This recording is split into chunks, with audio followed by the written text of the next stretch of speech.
I'm currently a freshman in college. I came home this past week for a funeral, but let's backtrack a little. My senior year in high school, I was in the library during study hall doing some computer science work on the computer since my laptop at home didn't have JCreator on it. Anyways, this boy who was in my class sat next to me since those two computers were the only ones with JCreator. He was a really tall, very pale boy. He had long black hair that covered one of his eyes. He wore an anti-flag tee, ripped jean jacket, and Doc Martens.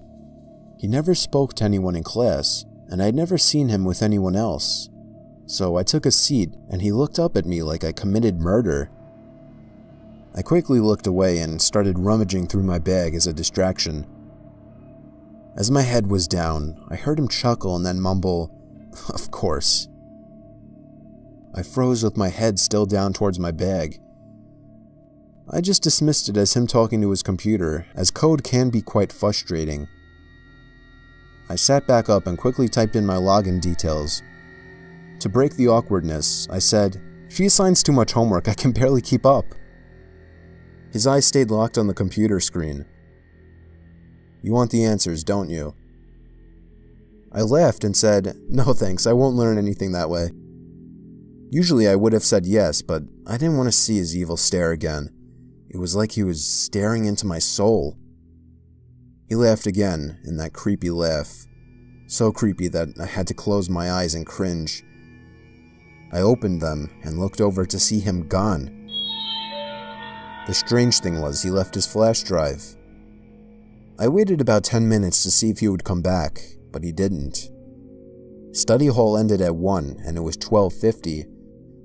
I decided I would take it and give it back to him tomorrow in computer science class. I threw it in a little box above my bed. Gotta admit, it was an awesome flash drive. It was a Swiss Army knife with a flash drive in the middle. Here's the crazy part. After that, he never came to school again.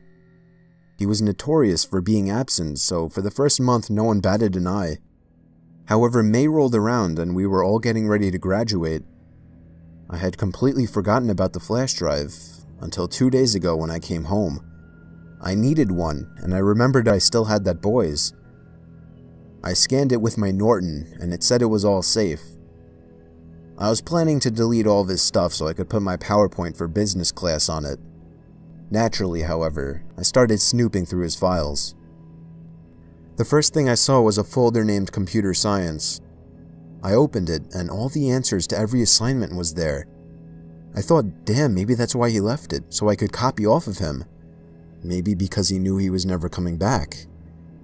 I went back, and the second folder was music. I kinda had to open that one to see what he listened to. Surprisingly, not what I expected. There were only 3 songs.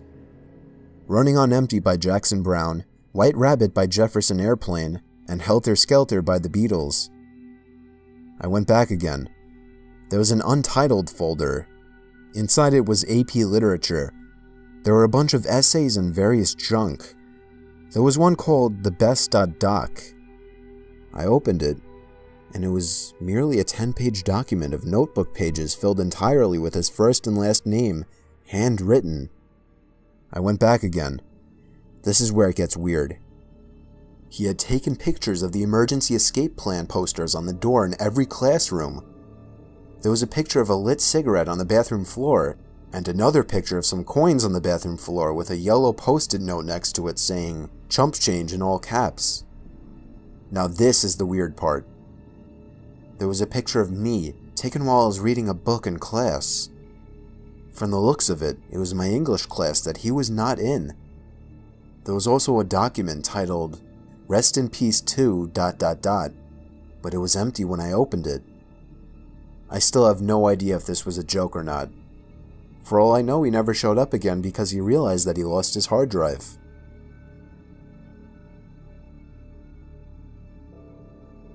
This story happened a few years back to me and a friend who I'll call Allie.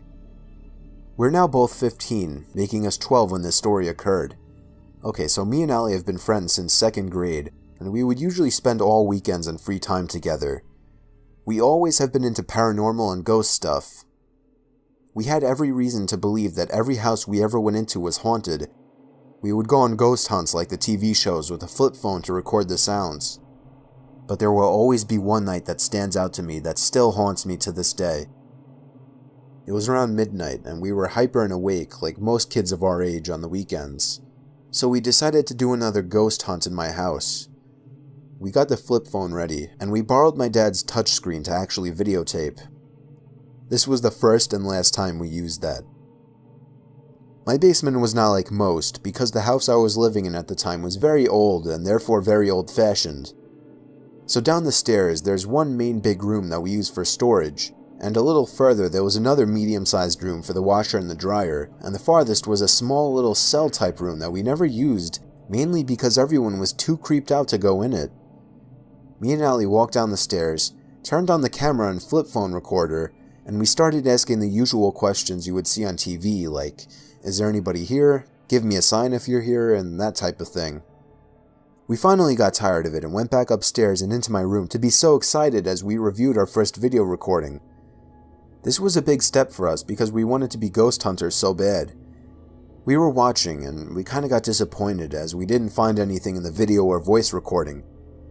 Usually we would make something up, like a footstep that wasn't ours, to make us feel less bad, but this time we were so excited about the video we didn't even want to make anything up. We couldn't sleep, so we played a few board games, and then we both agreed to review it again, because maybe we missed something. And oh boy, we did. While reviewing the tape again, we both could just feel this bad energy coming from it. I guess we didn't realize it before because we were too filled with excitement.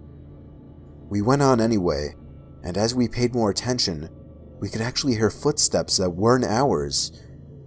Then what showed up on the tape, I still see when I close my eyes. It was the most horrifying thing I've ever seen. The camera was on Allie, and behind her was this figure that looked like a distorted, almost human thing with bright white eyes that almost seemed as if they were watching you through the video. At that point we shut it off, and we were both in complete shock. We couldn't tell my father as he was asleep, being so early in the morning. We both decided to just not tell anybody and keep it our secret. Even though we never went into that basement again, we both still talk and sometimes even dream about it.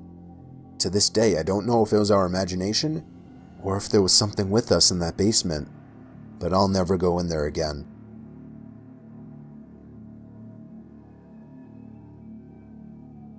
So this all happened during Halloween in 2014. My name is Max, and I'm from a small town in Findlay, Ohio. I used to go to a high school at County School about 10 minutes from where I lived called Van Buren High School. Van Buren was a nice little village with good people for the most part, but the only problem was that there were some evil creeps that could be found there if you knew where to look. The biggest hotspot for them to be found was the Van Buren State Park. Everyone knew that the state park had a little infamy to it, as it was known for some rapes and the like. Now, I've been to the park many times with friends and classmates, and nothing bad ever happened to us, so I never thought much of it. I have a lot of good memories of the place actually, like the many times my friends and I would bike the trails and set off the works bombs in the woods or go fishing in the lake. However, fast forward to my senior year at Van Buren on the day of Halloween. My friend Ian and I saw the darker side of Van Buren State Park. The summer before my senior year, I enlisted in the Army National Guard, so it was important that I worked out and stayed in shape. So that day, I asked my best friend Ian if he wanted to go run the trails in the park with me after school, and he said he would, as he likes to work out when he can as well. It was probably about 4 o'clock in the afternoon when I pulled into one of the parking lots, waiting for Ian to meet me there, when I saw this old silver car with a bald and just disturbing man suspiciously sitting in the lot. Knowing that creeps hang out at the parks, I glanced over to check out what he was doing when I noticed he was staring at me and would not take his eyes off of me. It was a very unsettling stare, one that made him look hungry and me uncomfortable. His eyes were wide open, and I'm pretty sure he had a frown, or maybe a grin. We made eye contact, and he nodded at me as if he were trying to say hello, but would not drop his glare. I nodded back but broke eye contact since I was pretty uncomfortable. However, I noticed out of the corner of my eye that he was still staring. At this point I had enough and I sped out of there and pulled out of the parking lot, but when I looked in my rearview mirror, I saw he was following me. This made me floor my gas pedal, and I sped to my high school parking lot where I lost him. I called Ian and told him that I was at the high school, and that he might have to deal with this creep alone, and then my stomach sank. I got a text from Ian saying here, so I made my way back there, and sure enough, right when I pulled in, I saw Ian's car, and 2 spaces away was the scary bald guy in the silver car, still staring. I nodded to Ian for him to follow me in his car to a different parking lot at the park, and we made our way over there. We were safe, or so we thought, and got out of our cars to walk down the hill to check out the trails before we ran them. I don't really like to run with items in my pockets, so we began to walk back up the hill when we saw that old silver car circling in the lot looking for us. At the angle we were at on the hill, he must not have been able to find us, although we could see him. We waited a few minutes before walking up the hill because we figured the 2 of us, who were athletes, could take on this one guy. As we reached the top of the hill, he was gone.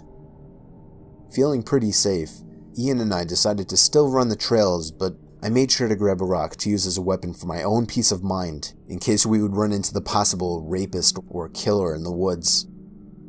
I'll never know the man's intentions, but given that place's notoriety and his disturbing look, it couldn't have been good. Nowadays I've graduated Van Buren, and I'm an infantryman in the National Guard while attending Bowling Green State University. Sometimes when I go back home to visit, I like to go for drives at night, and sometimes I like to check the state park just to see what monsters lurk there. I'm always armed with a knife, and I'm in good shape, but it still makes me uneasy. I'm sure one of these days I might encounter something like that again. But I'm not stupid or crazy, because as soon as I do, I'm hightailing it out of there once again. So as for anyone else, make sure that if you go camping or hiking at state parks, that you are somehow armed, no self-defense, and never go alone. In my room next to my bed is a big storage closet. It doesn't have a regular door like you would expect. It's a kind of big square door without a knob that just comes off when you grab it by the edges. So rewind to several years ago when I was 19. I remember the first time it happened. I went to sleep and woke up in the morning to find that the door had been opened and was leaning on the wooden edge of my bed. Now this wasn't the strangest thing ever, as it had happened in the past. After all, there were no hinges or anything holding the door in. I pushed the door back into the wall and got ready for school.